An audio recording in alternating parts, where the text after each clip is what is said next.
Je ne connais pas de plus grand homme sur Terre. Jean-Jacques Rousseau à propos de Carl Linné. Carl von Linné est principalement connu pour avoir créé des conventions universelles pour la classification des organismes, qui sont encore utilisées aujourd'hui.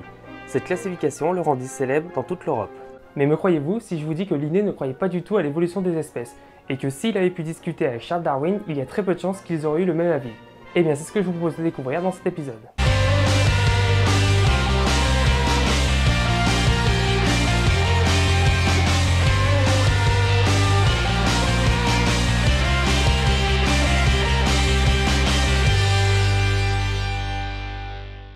Bonjour à tous, aujourd'hui je vous propose un paléoscope un peu particulier. Il va en fait s'agir du premier épisode d'une série consacrée à la classification du vivant. C'est une notion très importante qui aurait pu faire l'objet d'un épisode entier de paléologie, mais ça aurait été très difficile pour moi de tout réunir en une vidéo de moins de 30 minutes. Ouais, et t'entendre parler pendant plus de 30 minutes, ça aurait été trop dur. Je te remercie de ton soutien, donc j'ai décidé de faire ça sur plusieurs épisodes du paléoscope, où je parlerai aussi bien des aspects historiques, des méthodes, des concepts ou des découvertes majeures. Les épisodes ne seront pas forcément à la suite les uns des autres, je ferai sûrement d'autres vidéos entre chaque. Et pour ce premier épisode, on va opposer deux personnages ayant beaucoup apporté à la classification du vivant, d'un côté Carl von Linné et de l'autre Charles Darwin. Ces deux personnes ne se sont jamais rencontrées dans la réalité, puisque Linné est mort pratiquement 30 ans avant la naissance de Darwin. Mais c'est leur manière de voir la classification du vivant que l'on va opposer dans cet épisode. Mais avant tout, on peut déjà se demander à quel moment l'homme a-t-il voulu faire une classification du vivant? Eh bien en fait depuis toujours, la fabrication de catégories permettant de mieux appréhender le monde qui nous entoure est une opération mentale élémentaire. L'homme a eu très vite la nécessité de classer ce qui l'entoure selon ses besoins. On parle alors d'une classification utilitaire. Il peut s'agir par exemple des qualités thérapeutiques des plantes ou de la qualité gustative des aliments, comme les viandes rouges, les viandes blanches, les poissons ou les fruits de mer.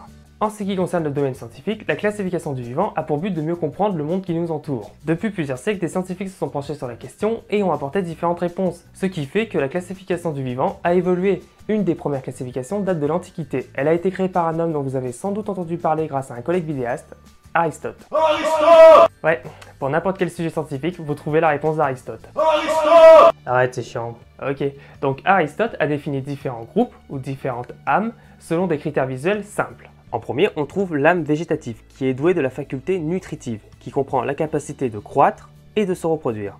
Ensuite vient l'âme sensible, qui se distingue de la précédente par sa faculté à sentir. Elle est douée de sens. En gros, ce sont tous les animaux. Et enfin, l'âme intellective, qui se distingue par sa capacité de réfléchir. Bon, ici on trouve uniquement l'homme, qui est donc classé hors du monde animal. Il est considéré comme l'être vivant le plus complexe, après les dieux bien sûr.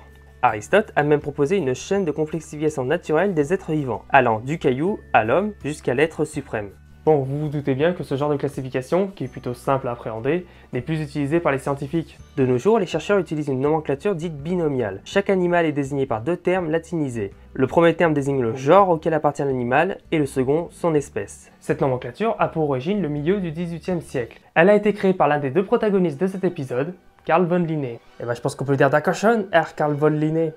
Il était suédois, pas allemand. Ah pardon. C'était un botaniste qui a répertorié, nommé et classé de manière systématique près de 6000 espèces végétales et 4400 espèces animales, en s'appuyant sur ses propres observations comme sur celles de son réseau de correspondants. C'est dans son œuvre appelée Systemata Naturae, le système de la nature en français, qu'il a généralisé son système de nomenclature binomiale. Il a également établi une hiérarchie dans sa classification, dont l'unité fondamentale est l'espèce. Elles sont regroupées en genres, eux-mêmes sont réunis dans des familles, puis en ordre, etc., etc.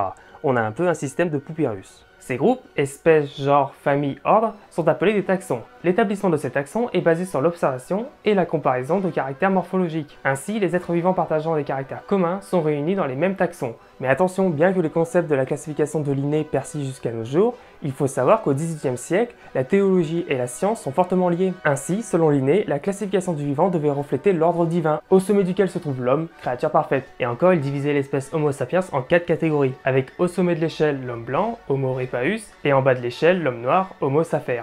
Mais bon, ce genre de vision raciste, archaïque, appartient au passé, n'est-ce pas?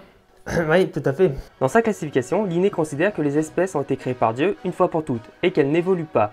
Linné avait en fait, comme beaucoup d'autres à l'époque, une vision fixiste des êtres vivants. Mais à la même époque, une idée commençait à faire son chemin. Elle soutenait que comme les éleveurs et les agriculteurs, la nature pourrait avoir modifié les espèces. Cette idée dite transformiste a réellement pris forme chez un naturaliste français, Jean-Baptiste Delamarck. Je ne vais pas pouvoir vous en dire plus sur ce personnage, j'en parlerai dans une autre vidéo. Ce qu'il faut retenir pour cet épisode, c'est que les transformistes nient la fixité des êtres vivants. Pour eux, les espèces vont se transformer au fil du temps. Toutefois, il faudra attendre le 19e siècle pour que l'idée de l'évolution des espèces vienne véritablement bousculer les visions fixistes. En 1859 paraît un ouvrage majeur dans l'histoire de la théorie de l'évolution. Cet ouvrage se nomme De l'origine des espèces et a été écrit par Charles Darwin. Darwin était un naturaliste et un géologue anglais. J'aurai l'occasion de développer plus en détail sa biographie dans un autre épisode. Ce qui va nous intéresser ici, c'est la grande expédition à laquelle il a participé. En 1831, alors qu'il est à peine âgé de 22 ans et tout juste diplômé de Cambridge, Darwin embarque à bord du navire le Beagle pour un long voyage. Je me tire, demande pas pourquoi je suis parti sans mentir. Le but de ce voyage était de cartographier le littoral sud-américain. Durant les 5 années d'expédition, la géologie occupa le plus clair du temps de Darwin, mais il collectionna également de nombreux spécimens de plantes et d'animaux. Lors d'une escale dans les Galapagos, un archipel situé au large des côtes pacifiques de l'Amérique du Sud, il constata une grande variation des espèces d'oiseaux sur les différentes îles de l'archipel. Il commença à soupçonner que ces animaux n'étaient pas apparus tels quels depuis toujours. Je parlerai de l'escale de Darwin dans les Galapagos plus en détail dans un autre épisode. En 1837, un an après son retour en Angleterre, Darwin dessina un diagramme ressemblant à un arbre au-dessus duquel il écrivit « Je pense ». Pour lui, ce dessin représentait le déroulement de la généalogie des espèces, autrement dit, le déroulement de l'évolution. Il n'est plus question de déterminer l'ordre divin, mais de décrire les liens de parenté des groupes d'organismes, dans le sens qui est plus proche de qui. Et l'homme n'est plus au-dessus des autres êtres vivants, lui aussi est un produit de l'évolution naturelle. Ce qui, vous l'imaginez, a fait grincer des dents certaines personnes à l'époque. Le croquis de Darwin constitue une première ébauche de ce qu'on appelle aujourd'hui un arbre phylogénétique. La phylogénie permet de décrire comment des espèces ancestrales vont évoluer en de nouvelles. Elle nous apprend les relations entre les taxons, mais elle permet aussi de visualiser une certaine hiérarchie dans la distribution des caractères, exactement comme la classification de Linné. Ainsi, certains caractères sont plus distribués que d'autres. Par exemple, dans la phylogénie des vertébrés du dernier épisode de Paléogie, la présence de vertèbres est plus largement distribuée que la présence de 2 paires de membres. Les êtres vivants ayant 2 paires de membres ont déjà tous des vertèbres. Le taxon qui réunit les êtres dotés de vertèbres, les vertébrés, est de rang supérieur que celui qui réunit les êtres possédant 2 paires de membres, les tétrapodes. Au début, la phylogénie se basait sur la comparaison des caractères morphologiques des différents taxons. Et de nos jours, les études phylogénétiques utilisent toujours les données morphologiques, mais elles utilisent également les données génétiques. Les apports des séquençages des génomes ont permis de changer nos connaissances sur certaines espèces. Nous avons bien plus appris de la génétique en moins d'1 décennie qu'en un siècle à déterrer des ossements. C'est vrai ? En partie, mais il ne faut pas non plus négliger l'apport des données morphologiques et des fossiles, car certaines relations proposées par la génétique étaient déjà soupçonnées par la paléontologie, ou même ont été confirmées par la paléontologie. Mais pour en revenir à Darwin, sachez que ce n'est pas lui qui a inventé le terme phylogénie. Ce terme fut inventé en 1866 par un autre grand nom de la théorie de l'évolution, Ernst Haeckel. Accrocheur comme nom. J'aurai l'occasion de parler de lui dans un autre épisode, car bien qu'ici j'ai opposé la vision de 2 grands personnages ayant beaucoup apporté à la classification du vivant, ce serait très insultant de ne pas parler des autres grandes figures dont vous avez peut-être entendu parler, comme le comte de Buffon, de Georges Cuvier ou de Wallace. Mais comme d'habitude, je vous les présenterai en temps voulu dans d'autres vidéos.